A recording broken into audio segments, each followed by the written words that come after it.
Em uma mulher não se bate nem com uma flor. Essa foi uma das frases mais fortes que eu ouvi quando eu tinha meus 10, 11 anos, e hoje eu entendo que aquilo não foi uma educação, foi a formação do meu caráter. Porque o que a gente está vivendo hoje, gente, não são casos isolados, é uma epidemia de divórcios, de agressões, de abusos, de feminicídios, de famílias destruídas e crianças crescendo traumatizadas. E a pergunta é que eu me faço muitas vezes: onde foi que nós erramos como pais e como geração? E a verdade é muitos homens que hoje viraram uma ameaça dentro de casa, eles foram meninos que nunca ouviram um não, nunca foram corrigidos, nunca foram ensinados, nunca aprenderam limites, nunca aprenderam o temor a Deus. E aí quando eles crescem, eles entram em relacionamentos carregando desequilíbrio emocional, ego inflado, feridas não tratadas, e as tragédias começam a acontecer, porque um menino sem direção, ele vira um homem sem domínio próprio,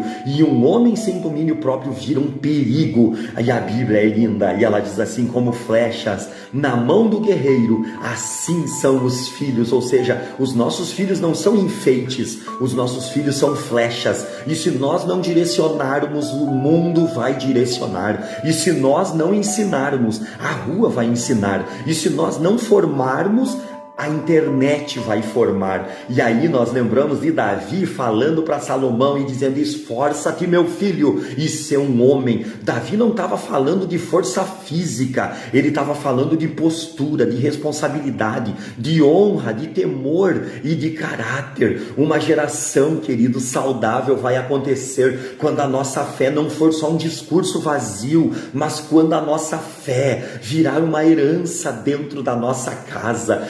Chegou um tempo em que nós, como pais cristãos, nós precisamos parar de criar filhos muito livres e começar a criar filhos responsáveis. A Bíblia, sempre linda, diz assim: o Senhor corrige aquele que ama. E se Deus corrige os filhos que ama, quem somos nós para criar filhos sem limites? Ah, meus amigos, chegou a hora de nós nos posicionarmos, chegou a hora de levantarmos uma geração de homens que respeitam, que protegem e que honram, e mulheres que não vivem com medo dentro da sua própria casa. Porque se eu e você somos flecheiros da nossa casa, ou a gente ensina os nossos filhos a temer ao Senhor, ou nós vamos assistir o mundo ensinando os nossos filhos a causarem desequilíbrio na sociedade. Se essa mensagem falou contigo, comenta aí, glória a Deus, aleluia, e compartilha com alguém, porque essa geração, eu acredito que pode ser curada, mas alguém precisa levantar e ter coragem de ensinar o caminho no